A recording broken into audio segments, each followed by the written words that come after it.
On the afternoon of July 26, 2025, the mother of a bullied girl in Singapore kept receiving repeated prank calls. When she ignored them, she was sent a chilling audio message. "I might dissect her. I might dissect her into pieces like you. So which one do you want me to do? Dissect her or end her life in school? Choose one. If you don't pick, I'll kill you instead, and your husband." Welcome to Red Eastern True Crime. If you want to hear more real crime stories, please like and subscribe. Let's dive in. This case took place at Sengkang Green Primary School in Singapore. 3 third-grade boys were suspended for bullying a female classmate. One of them was caned. The case exploded on social media after the victim's mother felt the school hadn't given fair treatment and took the story public. Soon, it caught major attention. The Ministry of Education, MOE, responded publicly on Facebook, but instead of calming things down, it seemed to spark even more debate. Many people, and even some local media, began questioning whether the MOE had handled the case properly. The bullied girl is a 9-year-old immigrant child from China, now studying in Primary 3 at this public school.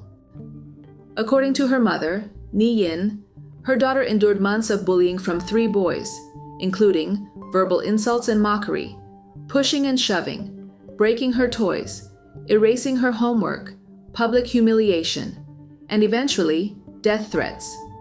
The MOE later released a full timeline of events to the public. End April. The girl reported pupil A for using an offensive slur on her and another student, but since she admitted to using a slur herself, the teacher made both of them apologize. Mid-July, the girl asked her form teacher to change seats. Her teacher decided to wait, saying he still saw her laughing and chatting with pupils A and B. July 25th. She again asked to move, saying A and B distracted her and insulted her.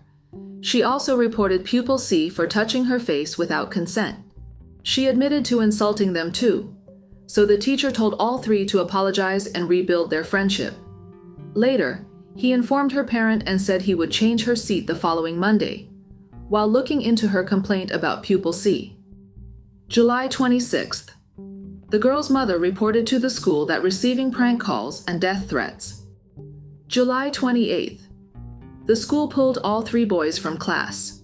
Checks showed pupil A had gotten the mother's number from his parent. The boys made multiple prank calls, and pupil C sent the audio death threats.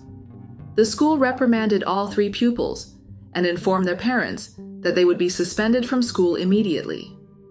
As the girls' parents had made a police report on the death threats, the school assured them that they would review and take additional disciplinary actions, which may include caning.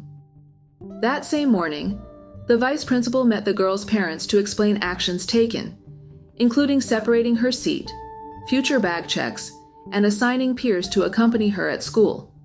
Later that night, he called again to reassure them. July 30th. The girl complained another classmate sprayed water on her. Investigation showed she had first insulted him, including using a racial slur and telling others not to be his friend. The boy retaliated with water. Both were counseled, and the boy's parent was informed. July 31st. The safety plan was emailed to the parents. August 7th. The school was told the girl had a bruise. CCTV confirmed pupil C had swung his bag at her during dismissal. The teacher on duty hadn't noticed, and no pupil approached the teacher to alert him to the incident. Following investigations, the school called in pupil C's parents. August 12th. Pupil C was officially canned. August 14th. A meeting with the girl's parents was scheduled for August 18th to review all actions. August 15th and 16th. Before the meeting, the girl's mother made her allegations on social media. The Ministry of Education stressed that the school acted each time incidents were reported, taking firm disciplinary action, while also trying to restore friendships and help the children learn and grow. It also pointed out the girl herself had, on some occasions, engaged in hurtful behavior, including offensive and racially derogatory language. Discipline was also applied in those cases. The 3 boys were suspended immediately after the prank calls, and one was caned after the threats. The MOE said the goal was not only punishment, but also to make sure the boys learn from their actions. The Ministry of Education also explained that the school had met with the parents of the students involved several times, keeping them informed about the measures taken, including a special safety plan for the girl. On August 18th, the school held a 4-hour meeting with the girl's parents. They went step by step through everything that had happened, even discussing the girl's own behavior. At the end of that meeting, the parents actually agreed. Their daughter would stay at the same school, with a safety plan in place, and there would be no more requests for a transfer. But the girl's mother still went on Facebook, claiming the school had taken no action at all.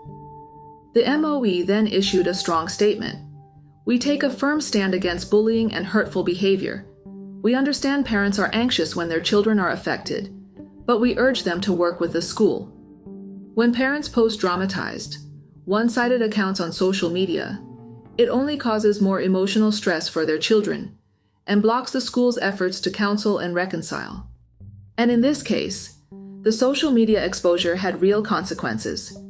It triggered online abuse and doxing of teachers and even other children, something the MOE said was itself a form of bullying, sending completely the wrong message to kids. Singapore's Education Minister Chan Chun Sing previously emphasized that the ministry takes any form of bullying or violence very seriously. He noted that the overall number of bullying cases in Singapore has remained relatively stable. On average, there are about 2 incidents per 1,000 pupils annually in primary schools, and about 6 incidents per 1,000 students annually in secondary schools. It's important to note that the caning of this 9-year-old boy is very different from the judicial caning given to criminals in prison. In Singapore, caning is a legal form of punishment, used in 6 areas: the courts, prisons, the military, reform schools, regular schools, and even at home. Among all 6 types of caning, judicial caning is the harshest. It applies only to men under 50 who are medically fit, and it's reserved for serious crimes like rape, drug trafficking, or armed robbery. A court can order up to 24 strokes in one sentence. It's carried out inside prison by trained officers from the Singapore Prison Service, using a heavy rattan cane about 1.2 meters long and over a centimeter thick. A doctor is always present to make sure the prisoner is fit to continue. School caning, on the other hand, is far less severe. It's used only on boys, and only when other disciplinary methods don't work. According to the Ministry of Education's rules, a school can give at most 3 strokes, with a light cane, always over clothing, and only on the buttocks or the palm. Only the principal, or someone the principal has specifically authorized, can do it, and parents must be informed beforehand. Girls are never caned. Instead, they might face detention, suspension, or community service. Domestic caning is also common in some families. Parents may use a light cane to discipline their children, but if it goes too far, causing serious pain or injury, it could be considered child abuse. In such cases, the Ministry of Social and Family Development would step in to protect the child. In this bullying case, the caning given to the 9-year-old boy was not harmful to his health. It was meant more as a warning, a way to stop the behavior and teach a lesson. The victim's mother, however, saw things differently. She's a recent immigrant from China, and she felt the case wasn't handled fairly, even saying her family was discriminated against. She chose to take the matter online, a very common approach in mainland China. In China, when people feel they've been treated unjustly and the authorities don't respond, they often post their stories on the internet. If enough public attention builds, officials are forced to act quickly. Even lawyers and police officers in China sometimes use this tactic. Over time, it's become one of the most effective ways to seek justice. But Singapore's Ministry of Education made it clear they don't support this approach. They stressed that they follow established laws and procedures, and they don't see the need to rely on social media pressure to resolve such cases. Some of Chinese people have voiced support for Singapore's Ministry of Education and its decision to use caning as punishment. They argue that if such laws were strictly enforced in China, a recent mass protest in Jiangyu, Sichuan, might never have happened. On July 22, 2025 in Jiangyu, a 14-year-old girl was brutally beaten for 4 hours inside an abandoned building by 3 girls of the same age. She was forced to strip, kneel, slapped repeatedly, struck with sticks, kicked in the back, and had her phone and cash stolen. The assault was filmed and later uploaded online. On August 2nd, a 9-minute video of the attack spread rapidly across the internet, igniting public outrage in the local community. After the bullying incident, the school did not impose any punishment on the attackers. The victims' parents filed multiple police reports, but the local authorities never gave them a clear response. The girl's mother is hearing impaired, and both parents are disabled. Eventually, with the support of local residents, they returned to the police station to demand justice.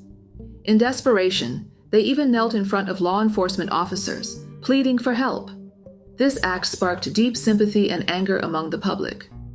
In the video, the victim could be heard saying, "If you keep this up, I'll call the police." One of the bullies sneered back, "We've been in and out of the police station over 10 times. We're out in less than 20 minutes. What's there to be afraid of?" On August 4th, enraged locals gathered outside the girls' school, the local police station, and other public places to demand accountability. Within a short time, thousands of people had filled the streets. The protests were met with violent crackdowns and mass arrests by police. Later that same day, the Jiangyu Public Security Bureau issued a statement, saying the perpetrators were a 15-year-old girl and 2 13-year-old girls. They were taken into custody and sent to a specialized school for corrective education. As of now, authorities have not disclosed what specific punishments the 3 bullies will face. The protesters, however, have already been suppressed. Rumors also spread that one of the bullies was the daughter of a local deputy police chief. Bullying isn't just a schoolyard problem. It's something that, if left unchecked, can spiral into real tragedy. We've seen it in China, in Singapore, and all around the world. In Singapore, parents have clear channels. If a teacher doesn't act, you can go to the principal, or even directly to the Ministry of Education. Complaints are taken seriously, investigated, and action is based on facts. What do you think of this case? Should parents take bullying cases public online, or should they trust schools and the system to handle it? Please leave your thoughts in the comments below. Thank you so much for watching. If you'd like to hear more stories, please like this video and subscribe to the channel.